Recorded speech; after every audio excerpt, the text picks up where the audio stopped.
The presenting sponsor of Pod Save America is ZipRecruiter. ZipRecruiter. Our listeners like smart stuff. Usually. Sometimes. Why is ZipRecruiter smart? Well, you know, it used to be, John, that when you tried to find somebody for a job, you would post it on a GeoCities. You might put it up in the local coffee shop or GeoCities. the laundromat. GeoCities, Craigslist, all the go-to websites. You'd use a ship in a bottle, you know? Or not a ship in a bottle, a message in a bottle. Message in a bottle. Ships also go in bottles. Guess what? Move over, GeoCities. Move over bottles and ships. Because ZipRecruiter's powerful technology scans thousands of resumes to find people with the right experience for your job. But the tech doesn't just stop there. The tech. You know what they call it, the tech. The tech. It even learns what kind of candidates you like and invites more to apply. It's so effective that 80% of employers who post on ZipRecruiter get a quality candidate through the site in just one day. Can I read a Twitter moment that I just came across? Please. Sure. Ariana Grande stans are losing it over her low ponytail. And We all had to ask the younger folks here at Crooked Media what stands were. You guys did. I knew. No product has under-delivered the way Twitter Moments has. What a fucking useless thing. It's like, I don't believe you that anyone is losing it. Move on. ZipRecruiter. Anyway, as we were saying, I'm screaming. ZipRecruiter is the smartest way to hire. It's the presenting sponsor of Pod Save America, and now our listeners can try it for free. ZipRecruiter stands are losing it over this free promotion from ZipRecruiter. I'm literally screaming. We had to calm Tommy down. ZipRecruiter.com/crooked. That's ZipRecruiter.com/crooked. Once again, ZipRecruiter.com/ Is Comey's Media Tour over yet? crooked.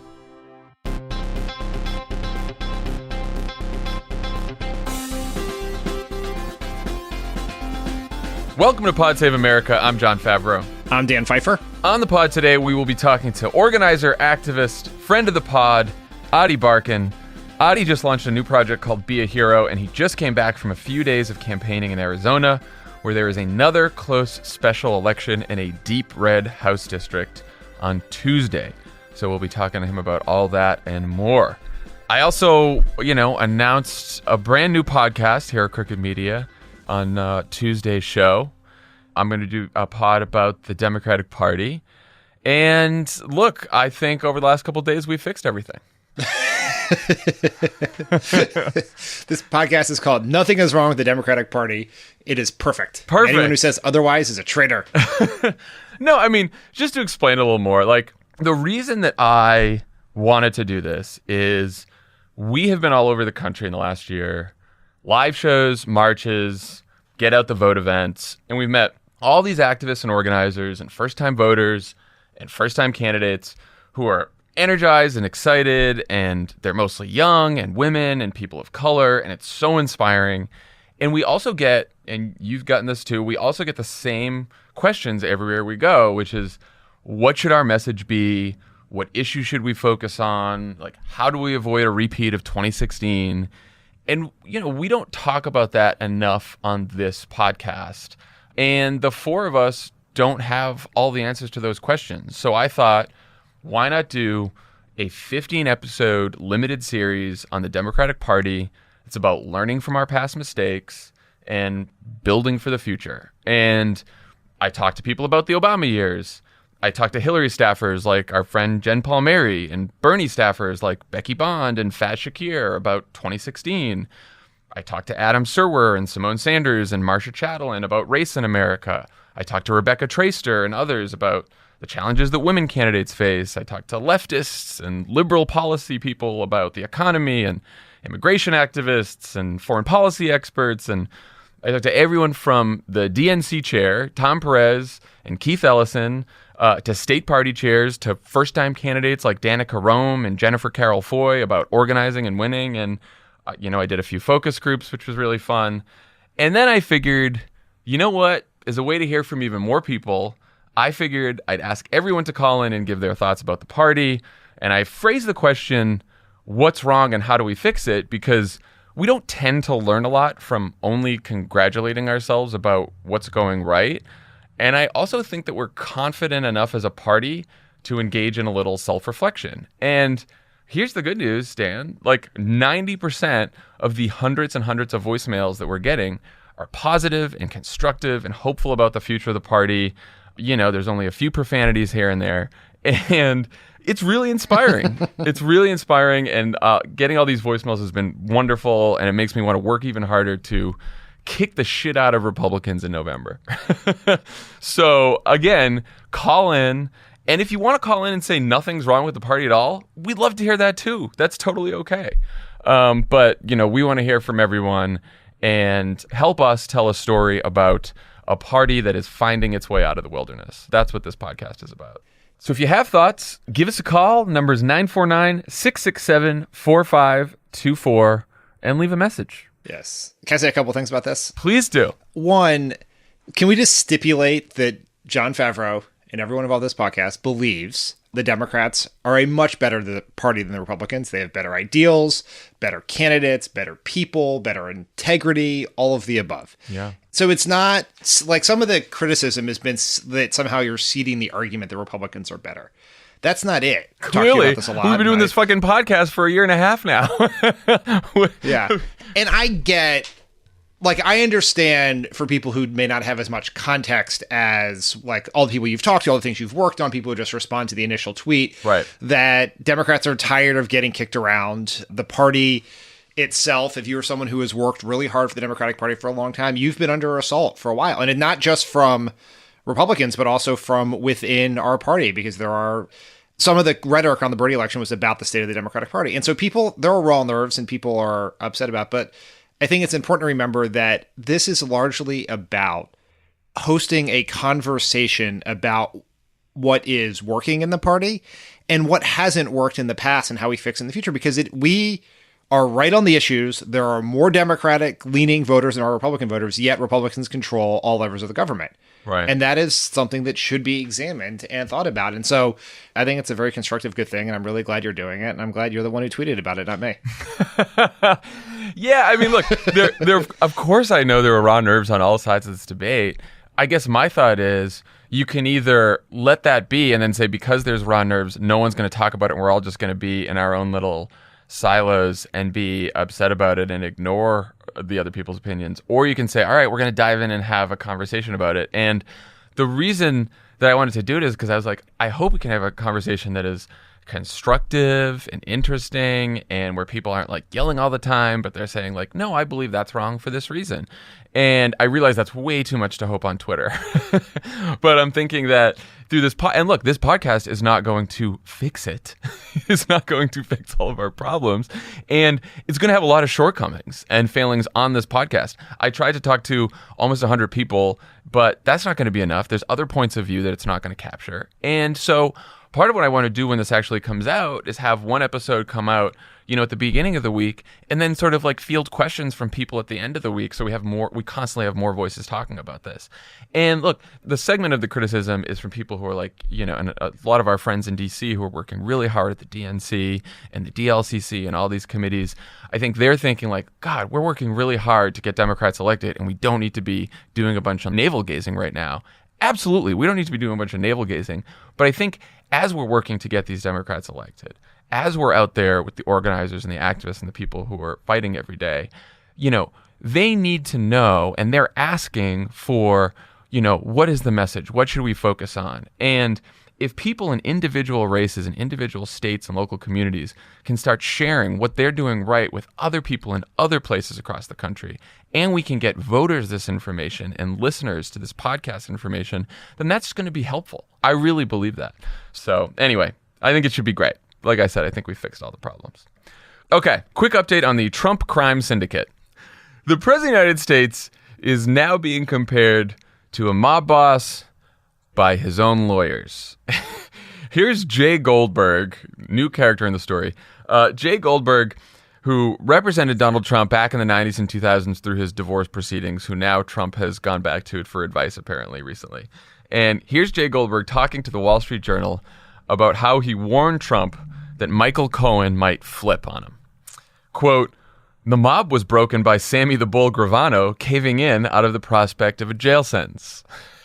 And here's the mooch on MSNBC Wednesday. Quote, "If you said to me and I had to flip a coin," which is not how this works, if you said to me and I had to flip a coin, is Cohen going to turn on President Trump? I would say no. Dan, what about these statements seems amiss to you?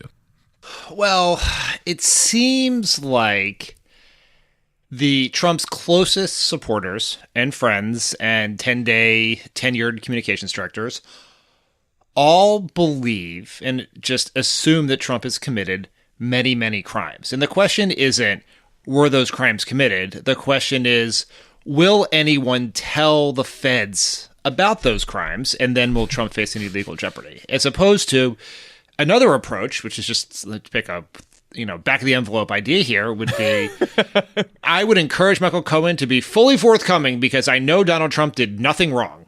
And the sooner we can wrap up this investigation, the easier it will be for Donald Trump to focus all of his attention on making America great again. But that's not the approach they've taken. They've taken a slightly different one. You and I have worked in communications for a long time. I don't think you need to be a communications expert, a communications professional, to say that maybe the best answer is no. I mean, he has nothing to flip him on. President did nothing wrong. He has nothing to worry about. Doesn't seem like a tough answer. Well, it says a lot about, not just about Trump's crimes, but about sort of the media coverage, political narrative around Trump. Right. Because it is the press also, I mean, our point has also been pointed out by members of the press, so this is not a monolithic thing. But the question really isn't, what did Trump do wrong? Or if Trump did commit crimes. That's not the question the press is asking. The question is, under what circumstances will Trump face either political or legal repercussions for the things we already know he did? Right. And that is just a very different way in which we've ever talked about a president before. It's because everything that involves around, whether it's, potential collusion in the Mueller investigation or an array of particularly sketchy behavior and criminality in the Michael Cohen investigation, is, well, Trump's poll numbers haven't moved once all year, so his voters clearly don't care. Or they're not going to be able to prove anything because Cohen's not going to flip, therefore we shouldn't care. Like, we should actually care about a president committing crimes either in office, in search of that office, or before they decided to run for that office, whether they go to jail or not, whether their poll numbers drop or not. Like, that is an actual thing that should be the biggest scandal in America, and we're sort of scoring it like it's a midseason baseball game. Yeah, if the president of the United States is guilty of crimes, it is the biggest scandal in American history. Certainly for the presidency, certainly in politics. And it is worrisome because, like, the media, by the nature of the media, always goes to what's new, what's going to happen, what's next. And look, the word normalize has been overused, ever since the end of 2016. But it is almost like everyone has internalized that, yeah, he's probably a criminal, including his own people as they go on TV and talk about him. Everyone has internalized this. And so should crimes be revealed? Should the president be charged with anything? Should impeachment charges ever be brought? Should the crimes simply just be reported on? You're right that the next phase of the story is going to be what happens. And if Democrats don't have a majority, then maybe Republicans won't impeach him. Or can a sitting president be tried in office? And there'll be all these questions. And we're going to sort of blow past the idea that no, he and his associates were just charged with whatever they might be charged with. And it's very worrisome, to say the least. Yes, it is worrisome. So one action that someone is taking to head this off, the Attorney General for the state of New York, Eric Schneiderman, wants to change the state's law so that he can bring criminal charges against aides to Donald Trump who get pardons from Donald Trump. He basically wants to change the state's double jeopardy law that currently protects people from being tried for the same crime twice. He wants to add an exemption for presidential pardons, particularly since the Scooter Libby pardon, it seems quite clear that Trump may once again abuse the presidential pardon power to pardon Michael Cohen or Paul Manafort or any of these unsavory characters who are under investigation and indictment. Do we think this law will pass? And if so, do you think it will influence Michael Cohen on what he decides to do next? I think I might have what is a contrarian take on this. Mm-hmm. Now, I'm not an attorney. I have not been to law school, but I have seen on several occasions the movie Double Jeopardy with Ashley Judd, where she's wrongly convicted of a murder. Well, then you're good. And then goes out to Yeah, so she's framed for murder and then goes out, I believe, to murder someone knowing she can't go to jail for it. But I am skeptical. Double jeopardy exists for a reason. Yeah. And I'm not positive that empowering the state, just because we have one president who may be selling pardons for his freedom, does not mean that we should change the rule. Because you could be in a world where Barack Obama commuted sentences or pardoned people for drug offenses that were well beyond what should have happened because of mandatory minimums or sentencing guidelines or whatever else. And then you have a Republican governor of a state then prosecuting those people again out of spite. And so I'm not sure this is in the world, the best. I don't think the best thing for the world to do to increase the power of the state to put people in jail more easily. But of course, if Trump just pardons everyone and gets off with them, I'm going to be particularly frustrated by that. So per usual, Trump is sort of upending what progressives think we should do because we have never confronted someone as corrupt and unwilling to adhere to the basic norms of American governing as Donald Trump. Yeah, it's a very good point.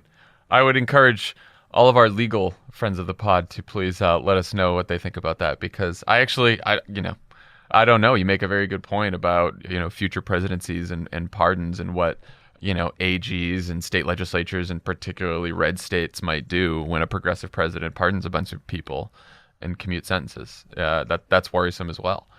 Now, can I say this? A law passed by, a second branch of government that felt a need to check the power of an unbridled executive could pass a law that would say that you cannot use the pardon power in an investigation into yourself, or something like that. Now, that may not pass constitutional muster, but but you could test that as opposed to passing a broader law that sort of erodes the idea of double jeopardy in the American legal system. Well, Dan, that's a great segue to our next topic, Mitch McConnell. So as Trump's associates, openly muse about his lawyer flipping on him, Senate Majority Leader Mitch McConnell said this week that he will not allow a vote on bipartisan legislation that would protect special counsel Robert Mueller. McConnell says it's not necessary because there haven't been any indications that Trump might fire Mueller, except, I guess, for all of the president's public statements. Dan, the bill's got Republican support. Why won't McConnell let it come to the floor for a vote?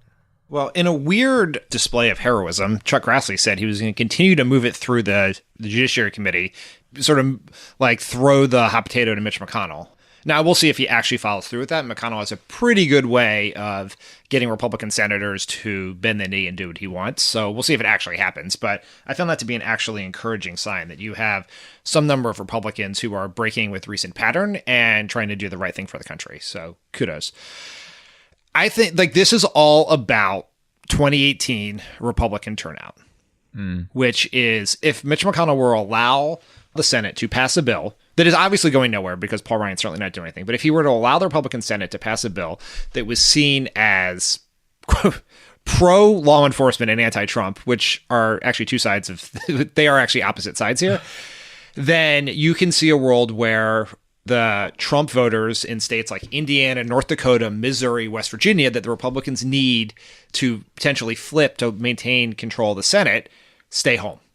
And so I think he is doing, Mitch McConnell's entire life view is party before country. He cares only about the accumulation of power for himself and the Republican Party.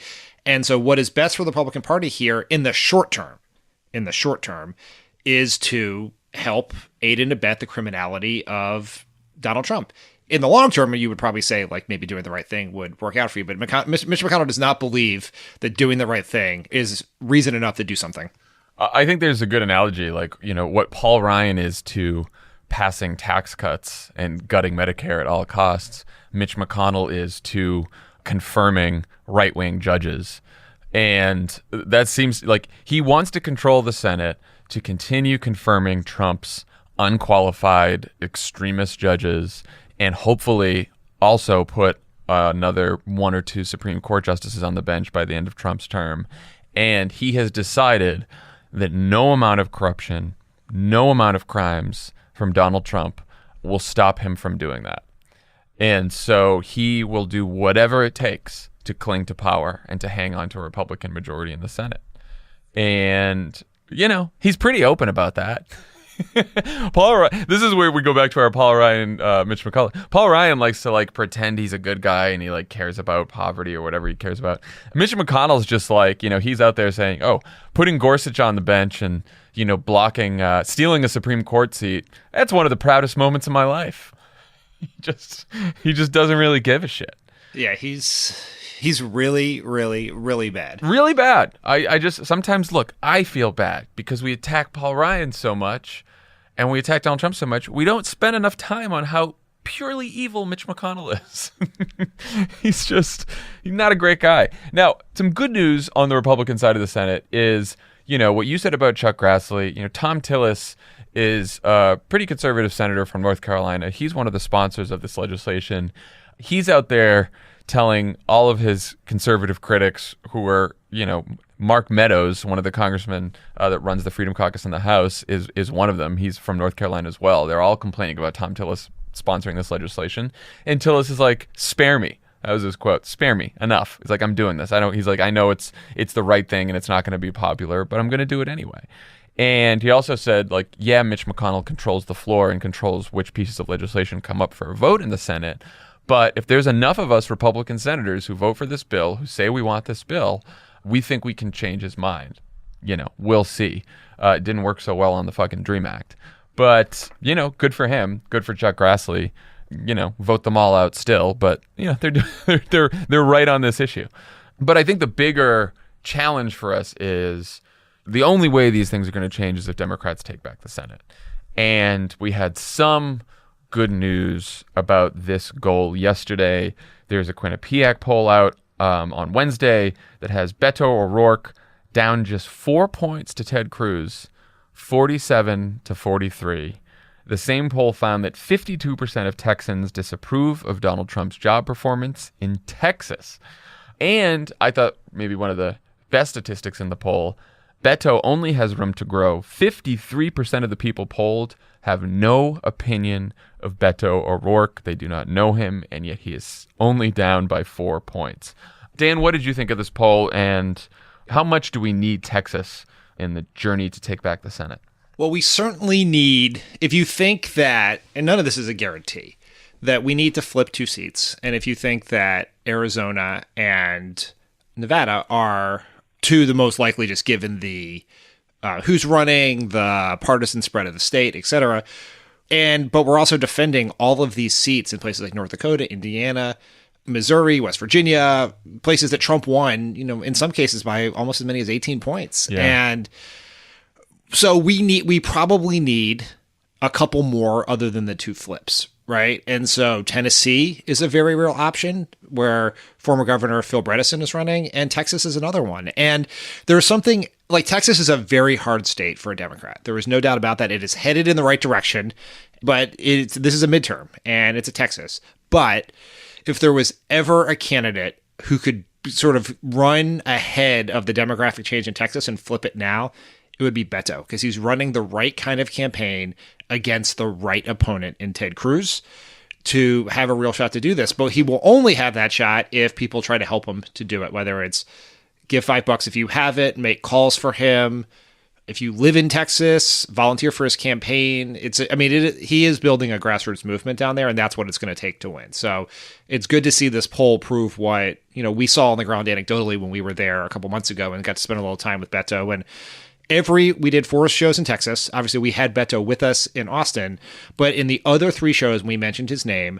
The crowd went insane, and that, with the exception of Barack Obama and Hillary Clinton and Joe Biden, I have not heard a crowd react to a politician like that since we started doing these live shows a year and a half ago. No, and just like we saw on the ground in Virginia, it's not just the top of the ticket in Texas in 2018 that is receiving all the energy and enthusiasm, even though I think, Beto could be one of the best Senate candidates we've seen in years, as long as I can remember. But you see all these down ballot races, whether it's House races or even state House races. There's a lot of excitement. There's a lot of first-time candidates in Texas. There's people running in districts and in places in Texas where Democrats haven't run in years. Beto is going to counties where Democrats haven't been to in years. We had Julie Johnson on. She's when we were in Dallas. she's running for state house there because we care about down ballot races here at Crooked Media. And look, it's just the enthusiasm is infectious there. So something is happening in the state of Texas. And, will it be enough to carry all these Democrats over the finish line? It remains to be seen. But certainly that state is very interesting. It has a much higher disapproval rating for Donald Trump than other red states. And so something is going on there. But it's all going to come down to registering new voters. Because, in Texas, a lot of people don't vote. And a lot of people, and the people who don't vote are disproportionately young and Latino and people of color, and they tend to vote Democrat. And so I think it's going to be a massive organizing challenge in Texas. But yeah, look, we need 2 seats to flip. But that also means we need to hold all those other seats. And we don't talk about that enough on this show, but that's still going to be an uphill climb for people like Claire McCaskill and Heidi Heitkamp and Joe Manchin and Joe Donnelly and Bill Nelson now with Rick Scott. So the Senate's going to be tough, but in a big, big wave year, we can do it. And let's not forget, Ted Cruz is terrible. Yeah, we'd be defeating one of the worst people in politics. Someone who today, this is just the most amazing Ted Cruz thing ever. Donald Trump called Ted Cruz's wife ugly. He accused Ted Cruz's dad of killing JFK. He attacked Ted Cruz 9 ways from Sunday. Ted Cruz stood before the Republican convention. He refused to endorse Donald Trump and told the world to vote their conscience. He called Donald Trump a sniveling, coward, pathological liar, no moral courage. Which is actually a pitch perfect description of Ted Cruz. But so today, Time Magazine does their 100 most influential people. And they go around and ask people to write a little essay about one of the 100 people selected. So for example, the Parkland kids were on the 100 most influential list. They asked Barack Obama to write about them. He wrote a very nice essay about their role in grassroots organizing and movement building. So Donald Trump, as President of the United States, is de facto on that list. And who do they get to write it? Who will write a love letter to Donald Trump in the pages of America's most prominent yet still dying news magazine? Ted Cruz wrote a love letter to Donald Trump today, a man who called his wife ugly and accused his dad of killing John F. Kennedy. It tells you something about where Ted Cruz and his strategists are going for this race, though, that they believe. And look, one thing in the Q poll is I think Beto is winning among independents in Texas by, I want to say 51-36. I could be a little wrong. And Ted Cruz is just thinking it's all turnout. We are going to play to the right wing. We're going to play to the furthest right elements of our base. So even though Donald Trump has a 52% disapproval rating, I'm going to write a glowing essay about him in Time Magazine because I want all the most hardcore Trump people to turn out for me. That's how I think I'm going to win the state. So that's Ted Cruz's strategy. We'll see if it prevails. It's a terrible strategy. Yeah. Well, we'll see. Trying to make peace with the Trump supporters is one thing, but doing it in the most embarrassing way possible is not good politics. I don't care what state it is, what party you're in, what year it is. Writing a letter that says, I am weak and sad is not good politics. Shamelessness is all the rage, Dan. That's why Donald Trump's president. That is true. That is true.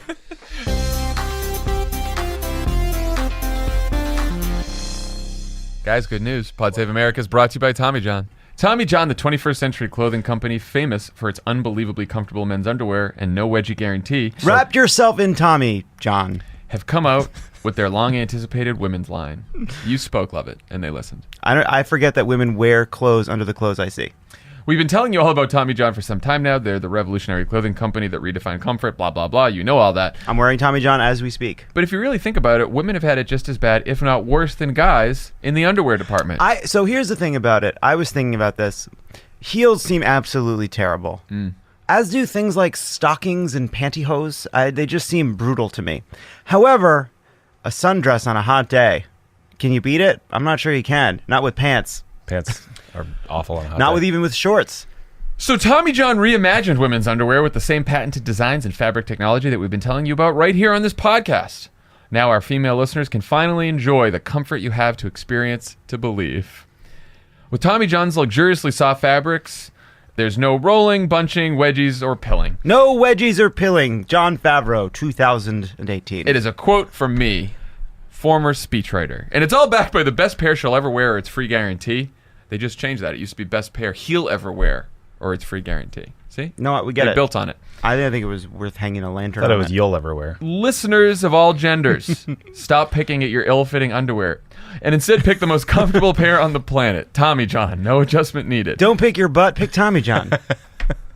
You're welcome, Tommy John. Hurry to TommyJohn.com/cricket for 20% off your first order. That's TommyJohn.com/cricket for 20% off. TommyJohn.com/cricket.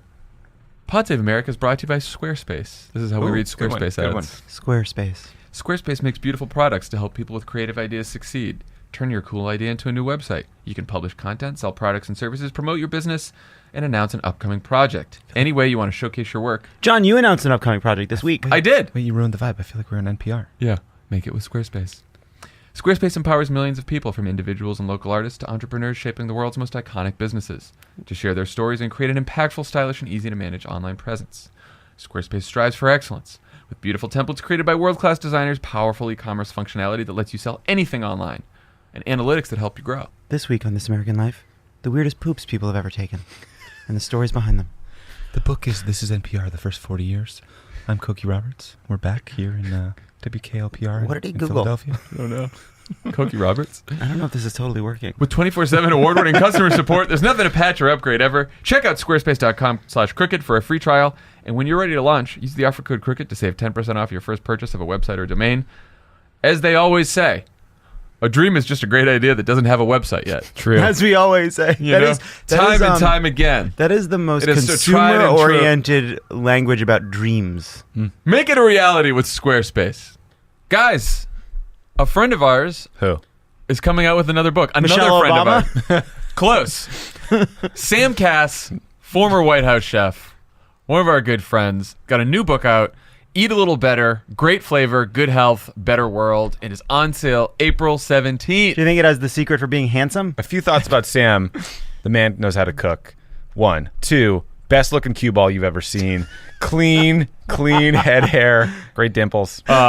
Also, smart decision in who he married. Married our friend Alex Wagner. Yeah. The Obamas had him as a chef from before he was still in the Senate, I think. They were in Chicago. John, Yeah. tell us about the book. So, Sam Cass makes it easier to do a little better for your diet and the environment every day through smart ways to think about shopping, setting up your kitchen so the healthy stuff comes to hand most naturally, and through 90 delicious, simple recipes in this book, including President Obama's, quote, lucky pasta. One way that I could eat a little bit better is when I go to a taco place and buy 4 tacos and eat all the tacos to stop myself from going up to the register and fifth. getting a 5th taco. Remember when Sam told the New York Times that Barack Obama only ate 7 almonds at night and they didn't realize he was kidding? Yeah. And everyone flipped out about it. Flipped out. Scandals of the past. Sam knows that going organic, local, and so forth all the time is just not realistic for most people, and that's okay. Not for me. It's all about choosing and doing a little better, John. It That's feels what I'm like this trying to ad is do. directly to you. You should get this book. And how these choices add up to big change. It's the Like don't get a double-decker taco supreme. It's the carbiest of the tacos. Sam's going to cook you some better tacos. Elijah knows what I'm talking about. It's the philosophy he helped the Obamas instill in their home, both in Chicago and that big one in Washington. I think that meant the White House. Ugh. Now it's been sullied. I don't write this stuff. I don't write the ad Now copy. that place is haunted by all Anyway. mistakes. Trump is what I'm talking about. Go check out Sam's book. The book is Eat a Little Better, Great Flavor, Good Health, Better World. And it's on sale April 27th. the Obamas are very fit. Tommy just tweeted to Sam, what should we say about your book? Well, I think we nailed it. You're getting handsome cue ball unless you write back immediately. by the book. Go buy it. Let's talk about the fact that the CIA director / Secretary of State nominee, Mike Pompeo, had a secret meeting with Kim Jong Un. There's something that doesn't happen every day. He's the highest ranking American official to make direct contact with North Korea since Madeleine Albright, who Tommy had in an episode of Pod Save the World. Check it out. Met with Kim Jong-il in 2000. And this is in advance of Trump's potential meeting with the North Korean leader.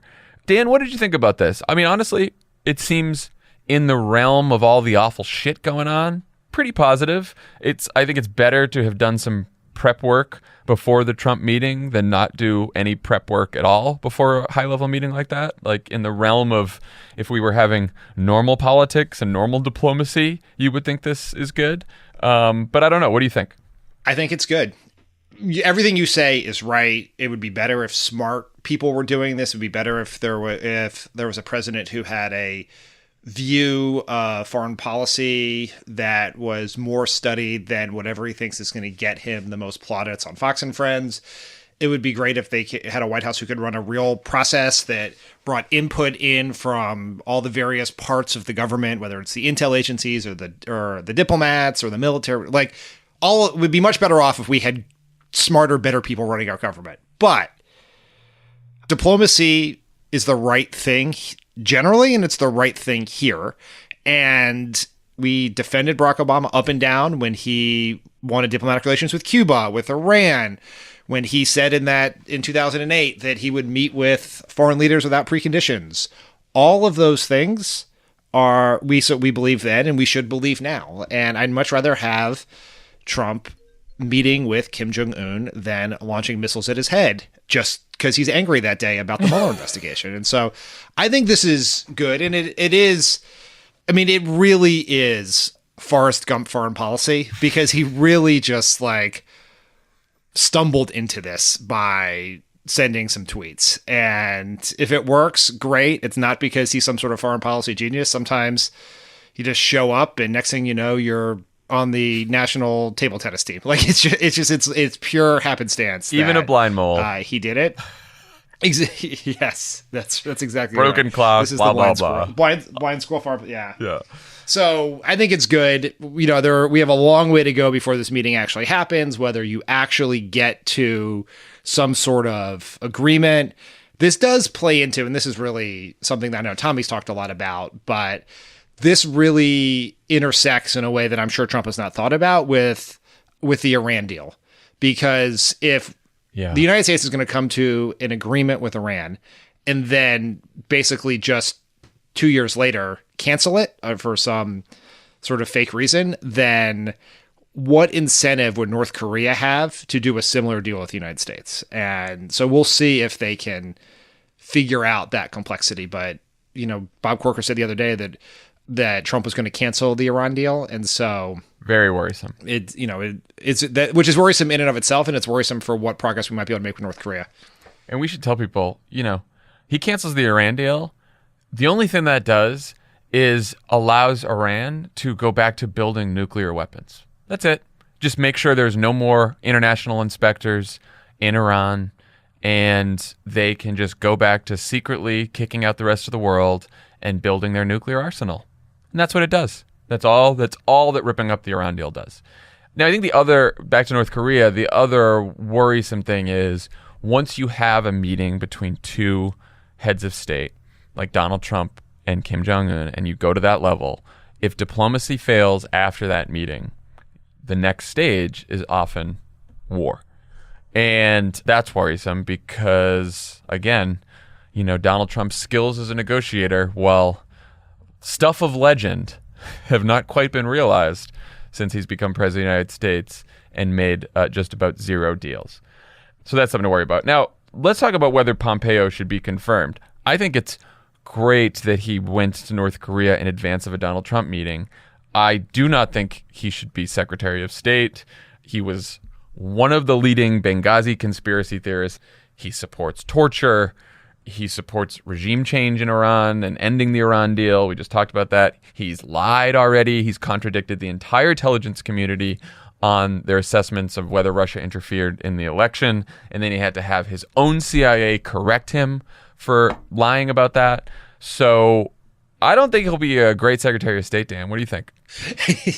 Well, I was pretty pro Pompeo until I heard that litany of what the fuck? Challenges. So now I flipped, and he seems really bad. Have generally been of the belief that normal presidents deserve to have the cabinet appointments of their choice within a realm of normalcy, like corruption, lying, things like that should be disqualifying in the Senate. That's at the time in which the Senate can use their advice and consent. But simply not liking the policy preferences of said nominee is wrong, because the president should get a normal president. We don't have a normal president right now. should get their secretary of whatever. It just, the idea that so-and-so is progressive, therefore Obama should not be able to have Tom Perez as Secretary of Labor is not a good enough reason. Right. And the same should be true for some Trump people. Now, that does not mean that Democrats should vote for them. And I think Pompeo has forfeited that sort of norm. I think Trump just generally has forfeited that normal courtesy by violating every norm under the sun. And I think Pompeo has shown himself to be a problematic nominee beyond his policy opinions.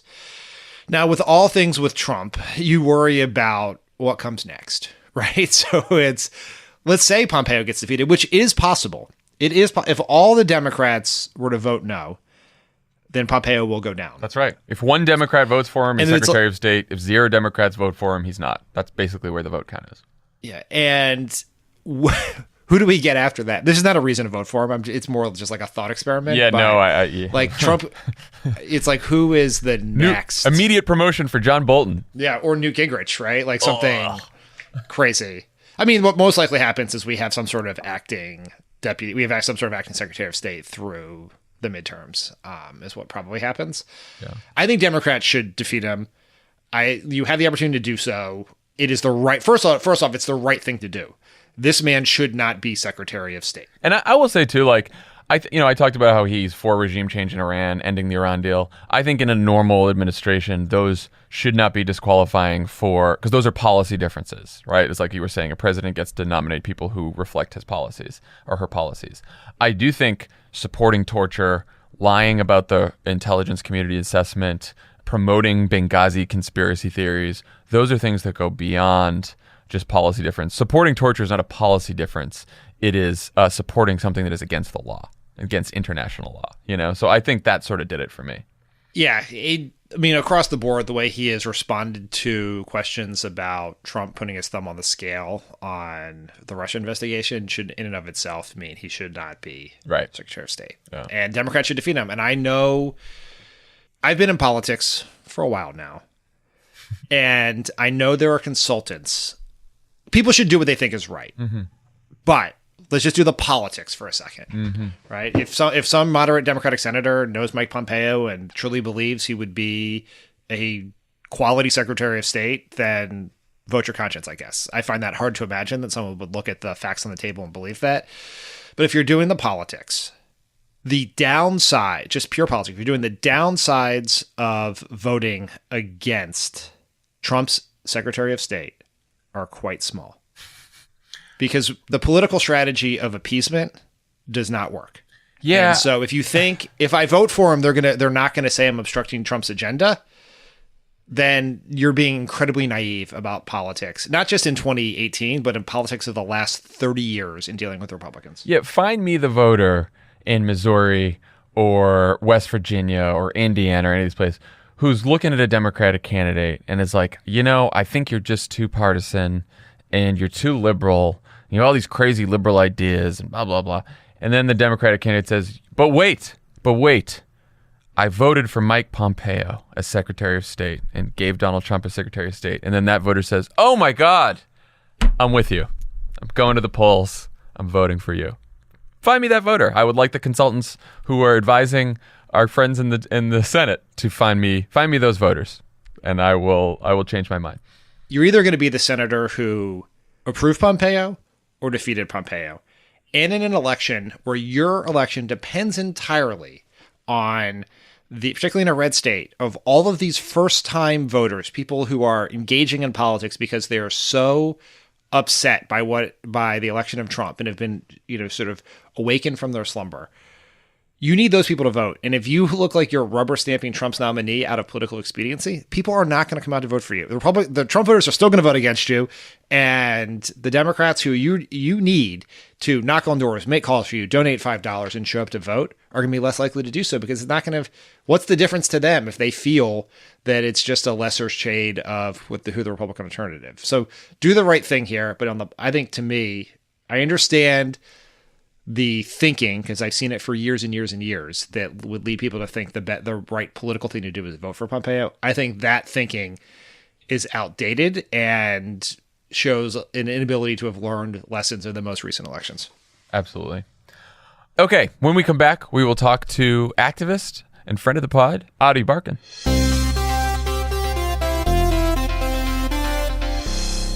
Pod Save America is brought to you by Indochino. Indochino. It's almost wedding season. Tommy. Time for a new suit. Tommy. Oh, yeah, I forgot. True. Also for me. Tommy, you're getting married. Tommy, it's Yeah, your wedding season. That's right. Let me tell you about Indochino. I should maybe do some logistical thinking about that. As you know, Tommy, Indochino is the world's largest made-to-measure menswear company and has been featured in major publications including GQ, Forbes, Fast Company, and My Wedding. Cricket.com. Yeah. They make suits and shirts made to your exact measurements for a great fit. Guys love the wide selection of high-quality fabrics and the option to personalize all the details, especially love it, including your lapel, lining, and monogram. I'm just more thinking about the fact that I've got a short neck, so it's good to have a tailored shirt. I went with dry fit for my suit. Looked great. It goes right from the Form-fitting. gym to the wedding. No pilling. No pilling, no bunching. Here's how it works. How does it work, John? You visit a showroom or shop online at Indochino.com. Then what? You pick your fabric. Okay. You choose your customizations. You submit your measurements. And then you wait. You just wait. You sit back. Just chill out. You listen to our podcast. Set it and forget it, you know? And then your custom suit arrives in just a few weeks. Just calm down. It's The ads have a weird energy today. I don't hate it, but it's fine. Keep going. Maybe look inward. This week, Pod Save America listeners can get any premium Indochino suit for just $379 at Indochino.com when entering Crooked at checkout. That's 50% off the regular price for a made-to-measure premium suit, plus shipping is free. That is Indochino.com, promo code Crooked for any premium suit for just $379 and free shipping. Indochino, an incredible deal for a suit that will fit you better than anything off the rack. You'll look ever could. great if you buy this suit. You don't go to the store. Go to Indochino. Do it. Just do it. And as always, Pod Save America is brought to you by the Cash App. Cash App. Tommy? Today, as part of our Cash App ad, I wanted to paraphrase an email I sent to our landlord for non-Cash App users. What do we need to do to get you guys to download the Cash App?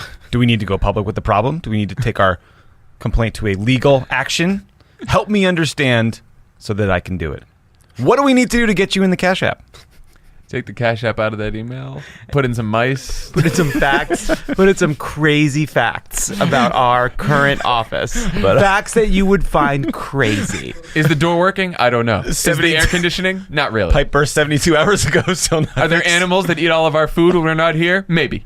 You know what? You know what doesn't have these problems? The Cash App. It's easy. It's seamless. You can buy Bitcoin. We can't put a fucking banana on the counter. It was only a matter of time before this The blue spilled out wave. into The blue wave podcast. is not high enough to take the mice out. The blue wave of water from the burst pipe in the kitchen was not high enough to carry the mice into the minority status here at Crooked HQ.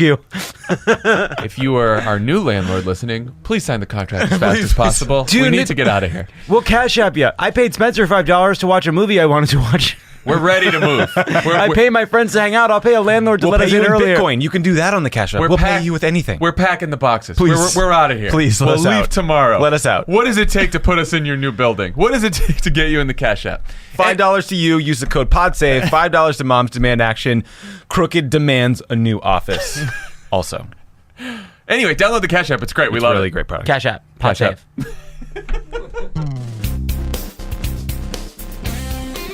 On the pod, we are very happy to welcome back our friend, organizer and activist, Ady Barkan. Ady, how are you? I am so excited to be on the show. Hey, John. Hey, Dan.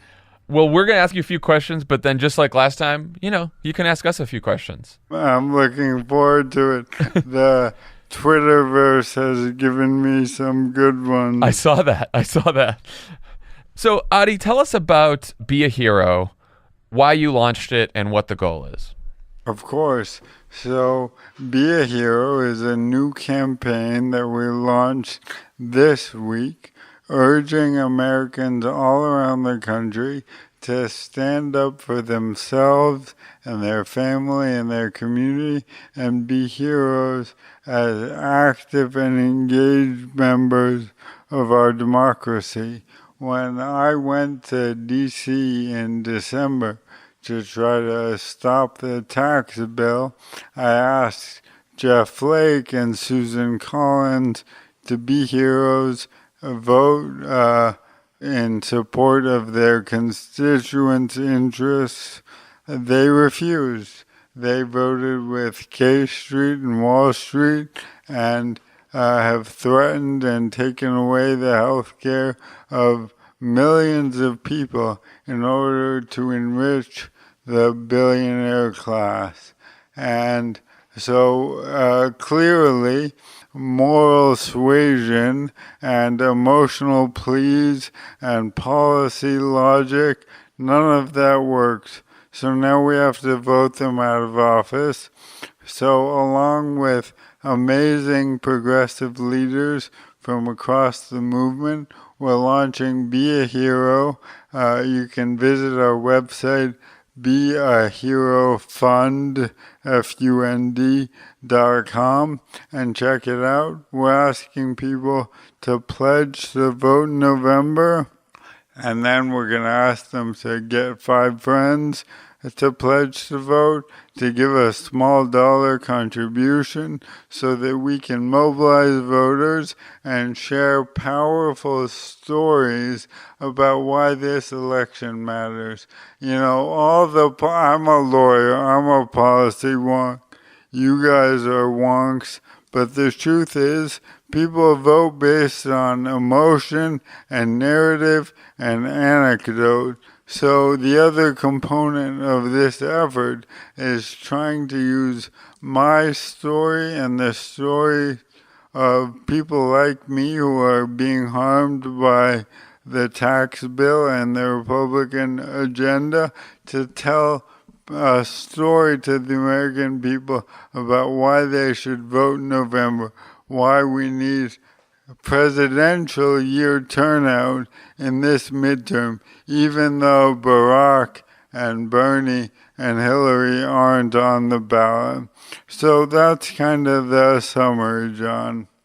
You've been in Arizona recently working on the special election that's happening there on Tuesday. What are you seeing on the ground there, and what should our listeners know about that election? Yeah, it's an amazing race. So this is the Arizona 8th in Northwest Phoenix, pitting a fantastic Democrat named Hero Tipper-Nenny, who's a doctor, emergency room doctor, an immigrant, a cancer researcher, against a standard issue Republican state senator with troglodytic views about public policy. So I went there along with my wife Rachel and our baby toddler now son Carl and some friends and allies, and we spent 3 or 4 days in the district. The special election is Tuesday, 4 or 5 days from now. It's a red district, went for Trump by over 20 points. Lots of senior citizens there, about 85% white.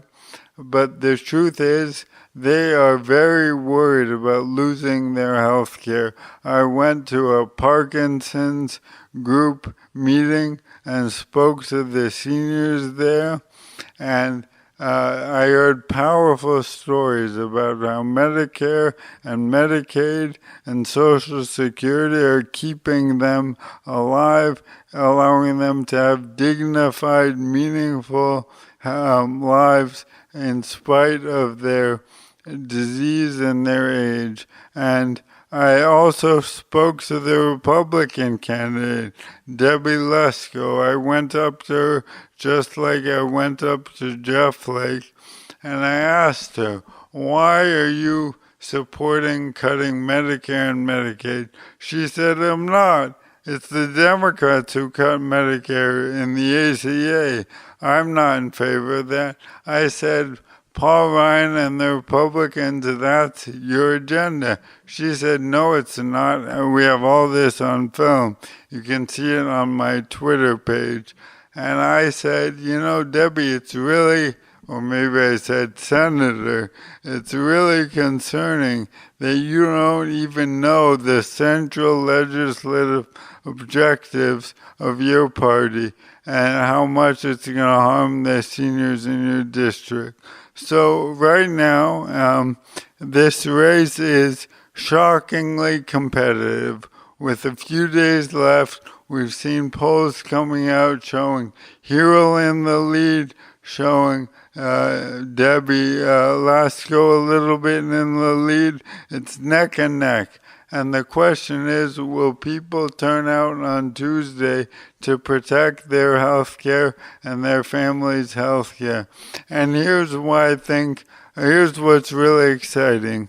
We are up on cable TV right now. The Be a Hero Fund is the only independent expenditure that's happening right now in the race, supporting Dr. Tipper-Nenny, telling my story, urging people to be heroes and stand up for health care and dignity. And here's why we think it's so important. It's April right now. We have a huge midterm election in November. It's a plus 20 district, just like Pennsylvania 18. If we can get here even to within a close margin, winning is obviously fantastic.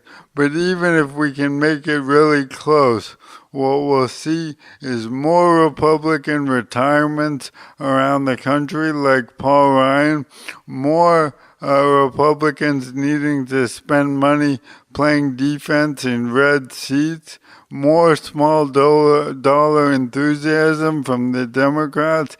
This is another amazing opportunity for progressives and Democrats to build a wave election in November. So I'm asking folks to go to our website at beaherofund.com, donate $10, $15, $50. Allow us to run this ad more over the weekend and on Monday.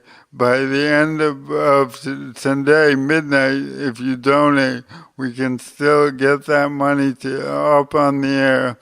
You can see the ad on my Twitter page. If you find it moving, you can contribute. And this race, because it's a special, will have outsized influence on the coming month.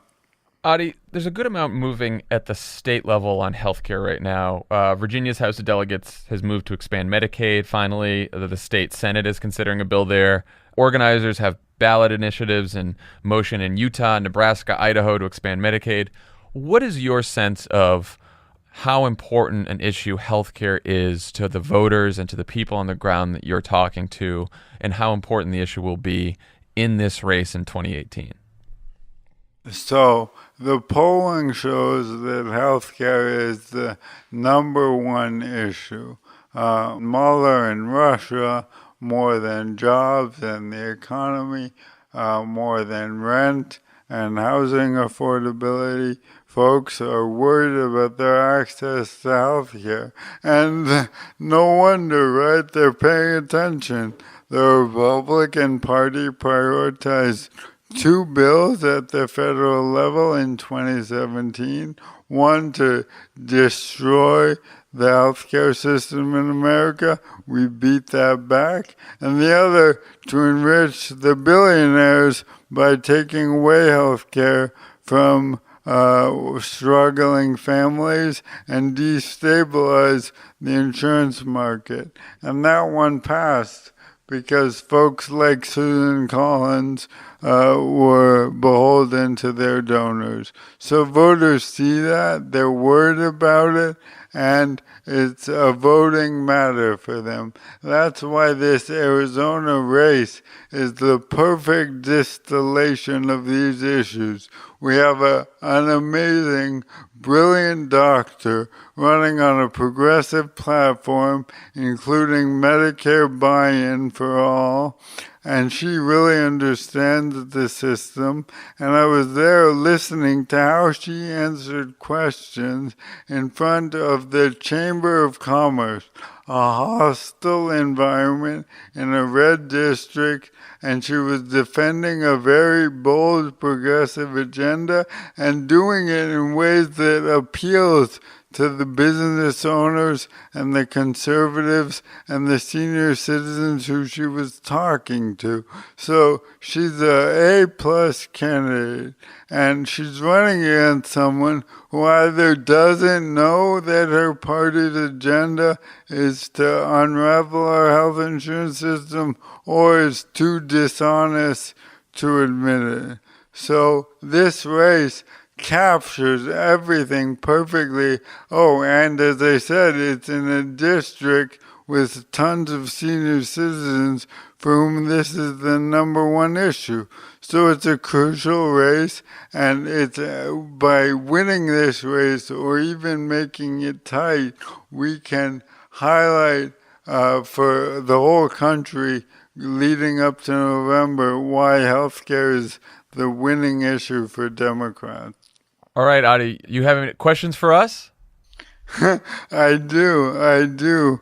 So, yesterday, guys, I had one of the most amazing political experiences of my life.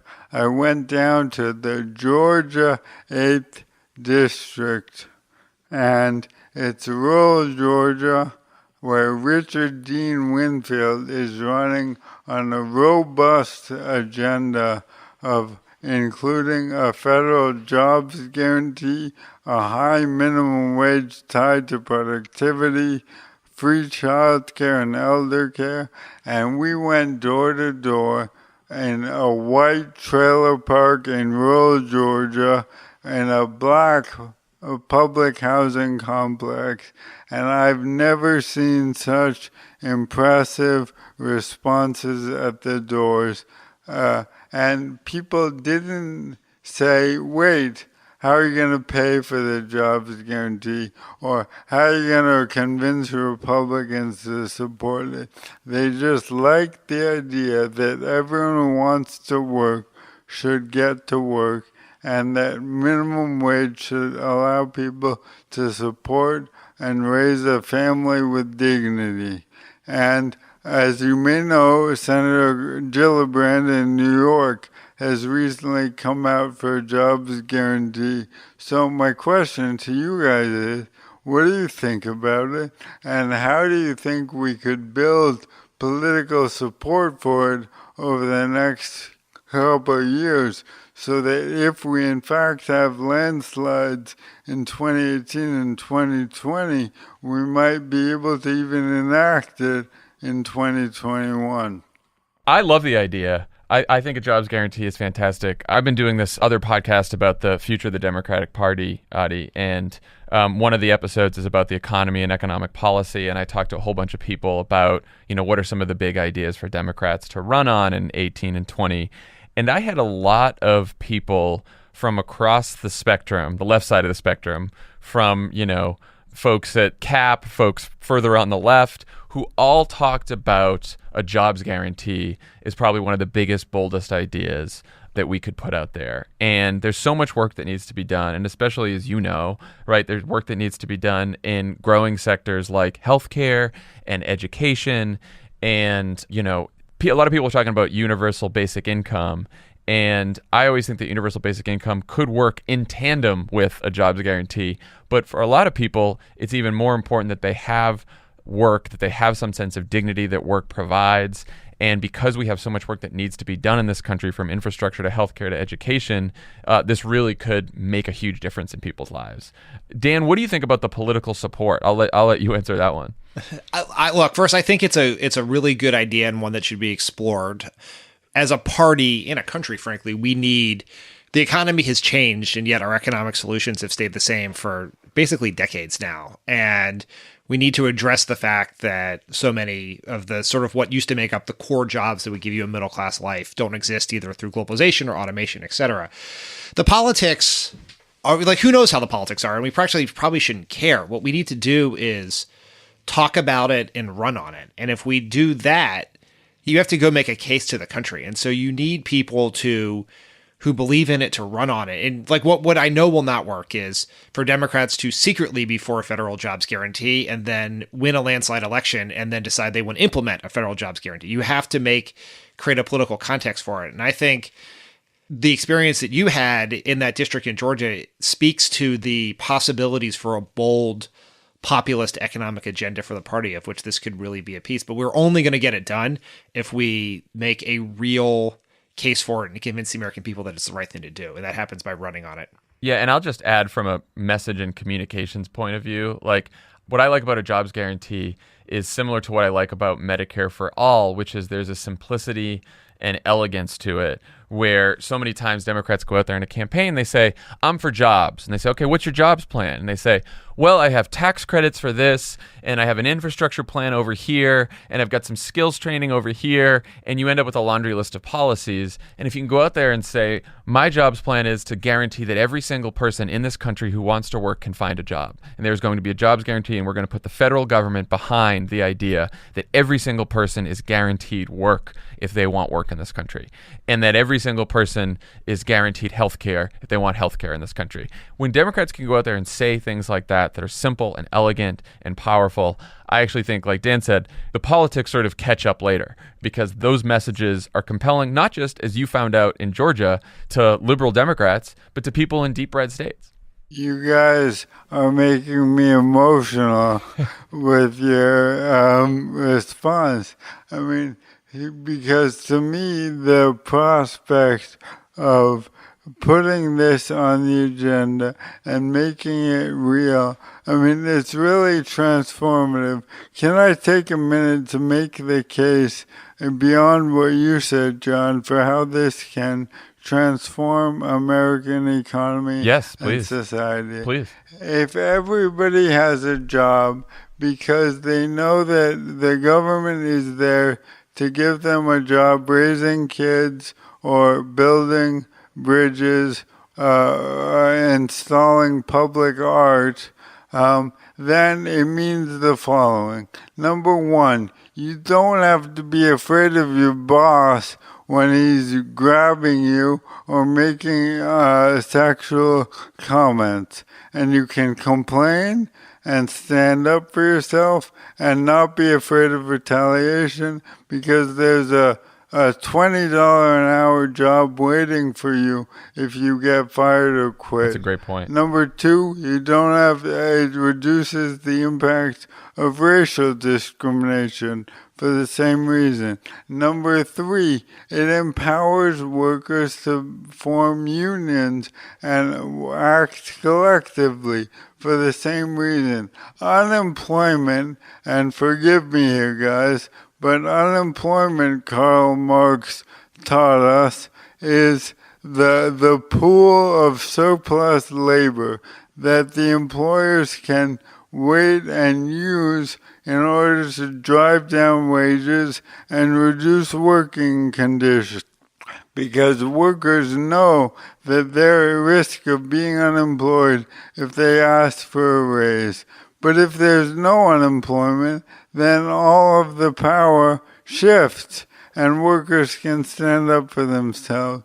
So a jobs guarantee doesn't just transform the lives of the people who are currently unemployed or have excluded from the workforce because they just can't find work. It also transforms the lives of tens of millions of Americans who have a job but are afraid of losing it or can't stand up for themselves. And beyond that, it provides us with a vehicle with which to rebuild America, as you said, Jon, do all of the crucial work that needs doing. So to me, it is right, and that's climate change, child care, elder care. This policy encapsulates and unifies so much of the progressive agenda. Not all of it, but a lot. It reduces mass incarceration.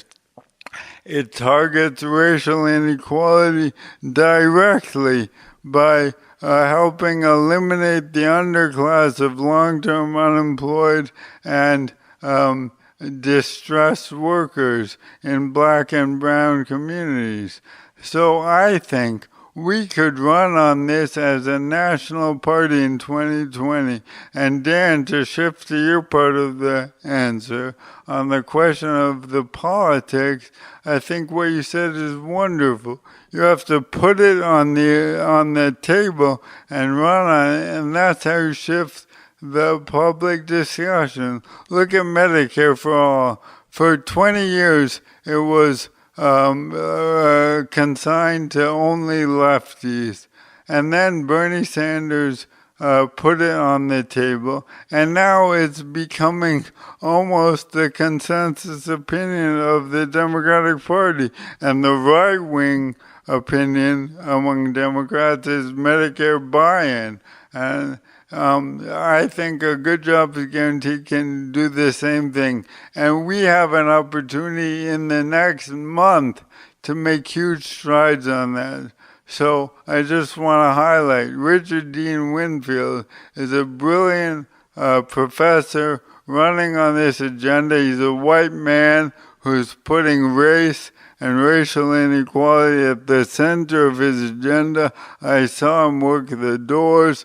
I saw him in meetings, and he talks about this in all the right ways. He's in a primary against a conservative Democrat or a moderate Democrat who's running and saying she's the most qualified because she's a religious Christian. And I think if we can mobilize behind him and help get him to win the primary, then we're going to see an amazing experiment in November where we have a bold progressive agenda in a red district, and we can see maybe, in fact, what Democrats need is not to be Republican light in order to win in red rural districts, but to give working class white men and women an agenda that says the Democratic Party is here for you, not just for Wall Street and not just for black and brown people. So, and it's not that he's doing it by eliminating or ignoring race.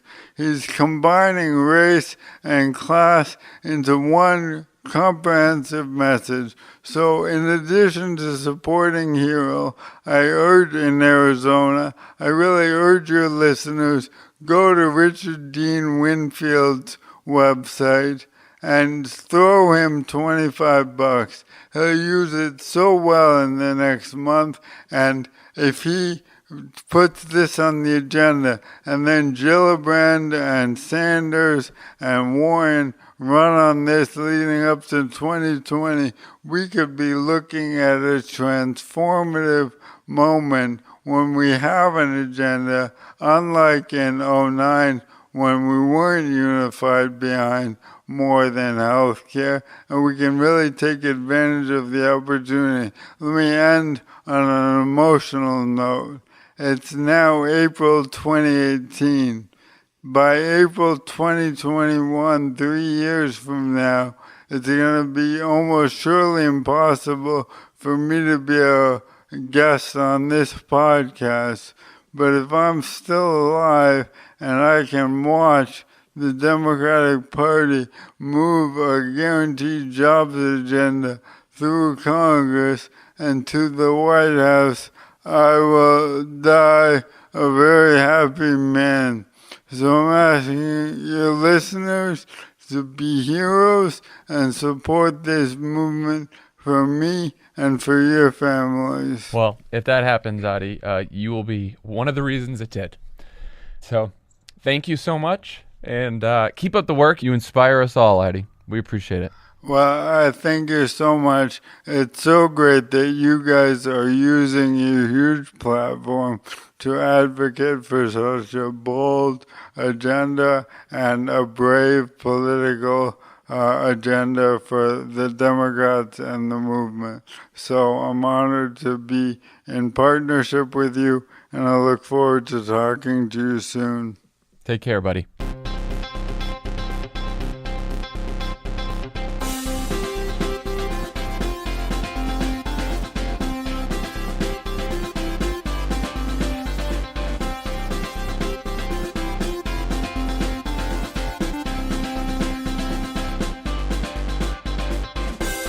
Thanks again to Ady Barkan for joining us today, and we will see you guys next week. Again, we're moving Monday night recording, Tuesday morning pod. We'll see you then. Bye, everyone.